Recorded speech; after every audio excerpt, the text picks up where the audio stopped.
رقیہ کے متعلق practical guide میں آپ کو بتاؤں گا یہاں پر، تاکہ آپ لوگ خود اس کو کر سکیں. اور جو دروس لیکچرز ہیں کہ جادو کا معنی کیا ہے، اس کا ڈیفینیشن کیا ہے، اس کے تعریفات کیا ہے، اور سحر کیا ہے، اور جن کا دخول کیسے ہوتی ہے، یہ آپ کو تفصیلی کتب میں مل جائے گی اور بہت سارے مشائخ ہیں ان کے پاس مل جائے گی. لیکن جب کوئی بھی شخص پریکٹیکل اس کے زندگی میں یہ آتی ہے تو وہ تھیوریٹیکل نالج ہونے کے باوجود بھی وہ نہیں کر پاتا. تو یہ لیکچر دوسرے جو ہم دے رہے ہیں اس سے بہت مختلف ہیں. جتنے بھی دروس ہم ابھی حیدرآباد کے اندر دے رہے ہیں وہ علمی دروس ہیں، اللہ کہ یہ کہ بہت مختصر ہوگی انشاءاللہ، اور ایک پریکٹیکل گائیڈ بھی رہے گی. تو بسم اللہ. بہت سارے لوگ آپ کے پاس آئیں گے، اور یہ آپ کو یہ گائیڈ اس لیے میں دینا چاہتا ہوں کہ لوگ یہ علم نہ ہونے کی وجہ سے ایک تو اہل البدع لوگوں کو ایکسپلائٹ کرتے ہیں، مال دولت لیتے ہیں ان سے. تمہارے پاس ہاں بھوت ہیں، تمہارے پاس پری ہیں، تمہارے پاس جن ہیں، تمہارے پاس یہ.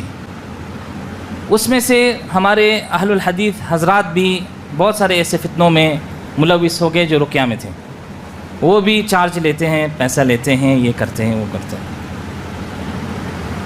دوسری ایک اور فتنہ جو میں کہتا ہوں کہ آپ لوگ اس کو پروفیشن نہ بنائیں، یہ اس لیے کیونکہ خواتینوں کا فتنہ بہت زیادہ ہوتی ہے رقیہ کے اندر.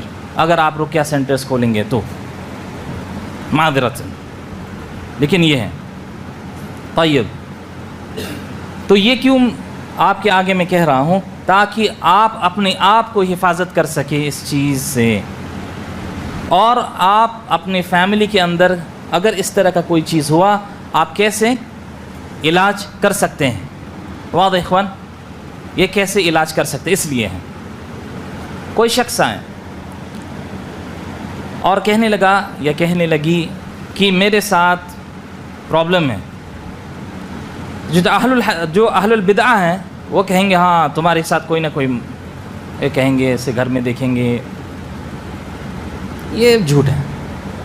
یا کوئی بھی راقی بھی ایک بار پڑھتا ہے وَاتَّبَعُوا مَا تَتْلُو الشَّيَاطِينُ عَلَىٰ مُلْكِ سُلَيْمَانَ وَمَا كَفَرَ سُلَيْمَانَ، پھر اس کے بعد کہتے ہیں کہ ہاں تمہارے ساتھ کیا ہے، مسئلہ ہے، تمہارے پاس جادو ہے، یہ عین ہے. یہ ایک ہی بار میں کہنا بہت مشکل ہوتی ہے. اس کا ڈٹرمائننگ فیکٹر جو ہے نا، جس سے آپ تمیز کر سکے، وہ مسلسل قرأت ہے، تلاوہ بس.